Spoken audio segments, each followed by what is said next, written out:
Recently আমি একটা বই পড়তেছি মশা নিয়ে, ওই যে যেটা ইয়া ব্র্যান্ড, আরে ওর নাম কি, ব্রায়ান আহ, হলিডে। না না না, আরেকজনের নাম না, যেটা ওই যে অশ্লীল বইটার লেখক। অশ্লীল বইটা লিখছে যে হাউ নট, আরে তুই জানিস হাউ নট ও, হ্যাঁ, টু আরে গিভ ওটা আ, তো হলো। মার্ক মার্ক, হ্যাঁ, দ্য হ্যাঁ, subtle art of Mark not Manson. Giving a damn. Mark Mark Mark Manson. Manson, Manson, right. হ্যাঁ, yes. মার্ক ম্যানসনের ওই ভিডিও দেখে ইন্সপায়ার্ড হয়ে আমি এখন মশা নিয়ে ভিডিও, কি বলে, ওই বই পড়া শুরু করছি, যে মশা কিভাবে পুরা দুনিয়ার ইকোনমি, রাজনীতি সব চেঞ্জ করে দিছে। এগুলো নিয়ে পড়াশোনা করতেছে আর কি, ভালোই লাগতেছে।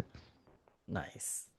মশা যে সবচেয়ে ডেডলিয়েস্ট অ্যানিমাল, মানে মশা যে যুদ্ধের থেকে বেশি মানুষ মারছে এটা আমি জানতাম, কিন্তু আহ, মশার কারণে যে দেশ পরিবর্তন হয়েছে, রাজনীতি হাবিজাবি, এগুলোর ব্যাপারে আমার কোনো ধারণা ছিল, এখনো নাই। ওই ভিডিওতে দেখছি উনি বলছে যে বইয়ের ভিতরে লেখা আছে, বই তো পড়িয়ে দেই, সো জানি না ভিতরে কি লেখা আছে। ও, আমি কালকে একটা নতুন এই জিনিসটা জানলাম যে ডায়নাসোর নাকি হইতেছে এই মশার কারণেই অলমোস্ট বিলুপ্ত প্রায় হয়ে গেছিল। যেই ক্রেটারটা পড়ছে উপর থেকে, ওই যে এই ক্রেটারটা আবার পড়ছে আমাদের কাছেই, এই যে হুম। মেক্সিকোর ইউকাতান পেনিনসুলার অর্ধেক নিয়ে। সো ওইটার উপর আমার রিসার্চ স্টাডি আছে। সো ওইটাকে কি বলে, মেটেওরই তো বলে। সো ওইটা পড়ার কারণে মিটিওর, হ্যাঁ। বিশাল এক ক্রেটার তৈরি হয়েছে।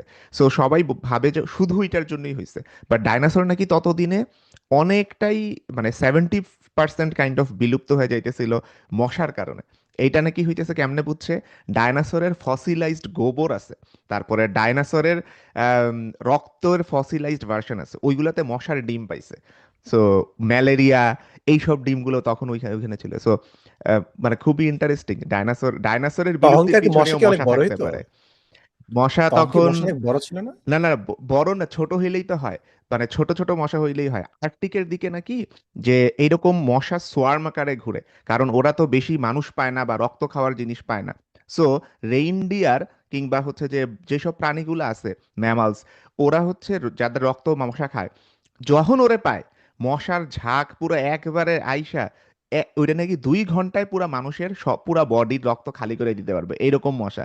তো ওরা নাকি ওদের লাইফের হাফ অফ দ্য টাইম খালি মশা থেকে দূরে ভাগতেই হইতেছে যে ওদের যায়, রাদার দেন খাওয়া, রাদার দেন মেইটিং। এই জন্য ওদের রিপ্রোডাকশন কম হয়।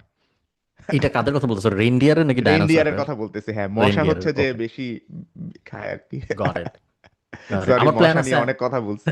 আমি না, না, না। জানুয়ারিতে হয়তো রেইনডিয়ার, আমার প্ল্যান আছে আমি রেইনডিয়ার দেখতে, ওই যে কুকুর দিয়ে যে বরফের মধ্যে টাইনে হ্যাঁ নিয়ে হ্যাঁ, যায় জিনিসপত্র, হ্যাঁ, ওগুলো দেখতে স্লেট আমার দিয়ে। যাওয়ার, ওগুলো দেখতে আমার যাওয়ার ও, পরিকল্পনা আছে, দেখা যাক। সেই সেই সেই। আজকে কোন একটু পরে দেশে এটা ভাইয়া? আহ আল্পসের আশেপাশে রেইনডিয়ার, যে কোনো হইতে পারার কথা, আই থিঙ্ক অস্ট্রিয়া, তারপরে এক্স্যাক্টলি আমি শিওর না, বাট আমার মানে ধারণা খুব বেশি উইন্টারে দূরে যখন কোথাও স্নো না। পড়বে তখন এরকম কিছুটা হবে। হ্যাঁ। আচ্ছা, হুম। okay. আর